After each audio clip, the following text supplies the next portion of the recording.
진 커밍스의 발언 전문이다. 한국의 부정선거 의혹을 밝히는 데 앞장서지 않는 정치인들은 선거 조작으로 이익을 얻었거나 자신이 나섰다가 정치적 피해를 볼까 두려워 모르는 척하는 비겁한 자들이다.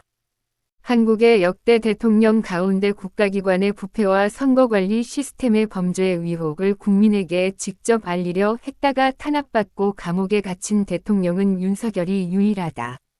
중국이 한국의 정치와 선거, 국가기관과 핵심 기술에 침투하고 있다는 문제를 국민에게 직접 알리고 이를 막으려 나선 대통령 역시 윤석열 대통령이 유일하다. 윤석열 대통령은 자신이 정치적 탄압을 받게 될 가능성을 알고도 국가를 지키기 위해 스스로를 희생한 사람이다.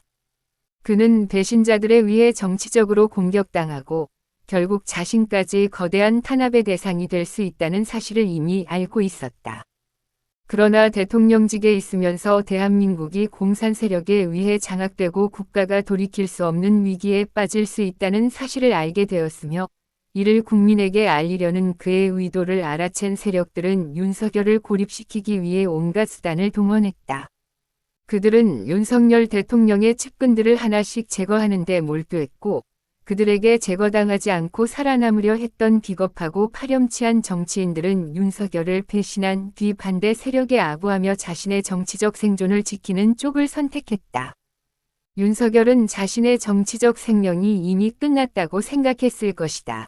그의 팔과 다리는 모두 잘려나갔고 주변에는 그를 지키는 사람보다 배신하거나 침묵하는 사람들이 더 많이 남아 있었기 때문이다. 그런 상황에서 그가 마지막으로 할 수 있다고 판단한 일은 비상계엄을 선포하고 자신이 알고 있는 국가적 위기를 국민에게 직접 알리는 것이었다. 윤석열 대통령은 이 일이 성공하지 못한다는 사실도 알고 있었을 것이다. 그럼에도 가장 먼저 군을 선거관리위원회와 국회로 보냈다. 만약 윤석열이 반대 세력의 주장처럼 내란을 일으켜 국가를 전복하고 북한을 침공하려 했다면 그 정도에서 물러나지 않았을 것이다. 오히려 무기를 사용해 국회 안에 있던 정치 세력을 강제로 제압하고 계엄을 끝까지 밀어붙였을 것이다. 당시 국회 안에 있던 사람들은 무장하지 않은 상태였고 윤석열이 보낸 군인들은 무기를 사용할 수 있는 병력이었다. 마음만 먹었다면 군을 동원해 국회를 장악하고 저항하는 정치인들을 무력으로 제압할 수도 있었다는 뜻이다. 그러나 계엄군은 국회 진입을 시도했을 뿐 국회의원들을 향해 실질적인 무력을 행사하지 않았다. 국회가 비상계엄 해제를 요구하자 군은 곧바로 철수했고 계엄도 해제됐다. 왜 그랬을까? 오직 진실을 알리는 대만 목적이 있었기 때문이다. 이것이 어떻게 국가를 전복하기 위한 내란이며 장기적인 군사 통치를 위한 쿠데타가 될 수 있는가? 오히려 윤석열 대통령을 비판하려면 왜 이를 시작하고도 끝까지 밀어붙이지 않았는지, 왜 국가가 그토록 위험하다고 판단했다면서도 실제로는 아무것도 제압하지 못한 채 스스로 물러났는지를 지적해야 한다. 그것이 윤석열의 한계였다. 윤석열 대통령은 북한을 침공할 만큼 공격적인 사람도 아니었고 정부 내부의 공산 세력을 무력으로 제압할 만큼 냉혹한 사람도 아니었다. 그의 눈빛을 자세히 본 적이 있는가? 그의 성품은 순수하고 정이 많으며 어질고 진실한 사람이다. 그런 사람은 무력을 사용해 국가를 전복하거나 국민을 짓밟는 행동을 끝까지 밀어붙일 수 없다. 그래서 나는 그가 국가와 국민을 진심으로 사랑했던 영웅이라고 생각한다. 그리고 그는 바보다. 자신이 성공하지 못할 것이고 정치적 역공을 받아 결국 탄압당하게 될 것을 알면서도 국민에게 이 사실을 알리기만 하면 된다는 순진한 생각으로 그런 선택을 했으니 말이다. 이렇게 바보 같은 사람이 어디 있는가? 부정선거로 국민 개개인의 권리가 침해당했는데도 아무런 문제가 없다고 생각하는 국민들이 넘쳐나는 나라, 국가기관과 선거관리 시스템에 대한 의문을 제기하는 사람을 조롱하고 탄압하는 이런 범죄 집단을 옹호하는 나라를 지키겠다고 왜 자신의 모든 것을 희생했는가?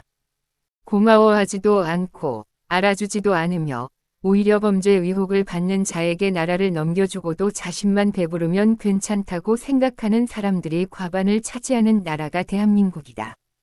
윤석열 대통령은 바보다. 왜 감옥에서 그렇게 고통받으며 살아야 하는가? 비상계엄을 선포하지 않았다면 지금도 전직 대통령으로서 부귀영화를 누리며 편안하게 살 수 있었을 것이다. 국민에게 국가의 위기를 알리려 하지 않고 자신의 안위만 지켰다면 자신과 아내가 모두 감옥에 갇히는 일도 없었을 것이다. 그는 이재명과 김혜경처럼 국민의 세금으로 사치를 누리고 여행이나 다니며 그렇게 살 수도 있었다. 그러나 윤석열 대통령은 그렇게 하지 않았다. 박정희 대통령 이후 대한민국에 나타난 유일한 영웅이 누구인지조차 알아보지 못하는 국민들을 위해 국가를 지키겠다고 나섰고 결국 자신과 아내가 감옥에 갇히는 길을 스스로 선택했다. 그러니 윤석열 대통령은 얼마나 바보인가. 자신을 버린 국민을 끝까지 버리지 못했고 자신을 조롱하는 국민을 지키기 위해 대통령직과 명예, 자유와 가족까지 모두 내놓았으니 말이다. 지금의 한국인들은 그를 비난하고 조롱하지만 언젠가 먼 훗날 세월이 지나면 대한민국 국민들은 나라를 지키기 위해 자신을 내던져 희생한 그에게 큰 빚을 지고 있었다는 사실을 깨닫고 뼈아픈 참회를 하는 날이 올 것이다. 일부 우파들은 말한다. 윤석열 때문에 이재명에게 정권을 내주었고 따라서 모든 책임은 윤석열에게 있다고. 그러나 나는 그렇게 생각하지 않는다. 이재명에게 정권을 내준 사람들은 윤석열 대통령의 애국심을 오해하고 그를 버린 국민들이었으며 자신들의 정치적 생존을 위해 그를 배신한 더럽고 악취 나는 파렴치한 정치인들이었다. 윤석열 대통령은 정말 바보다. 그렇기 때문에 우리는 그를 끝까지 지켜야 한다.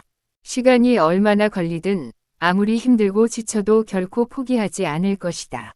그가 차디찬 감옥에서 오직 하나님만을 의지한 채 고통스러운 나날을 견디는 동안 우리도 포기하지 않고 끝까지 버틸 것이다. 우리는 그에게 너무도 많은 빚을 지고 있기 때문이다.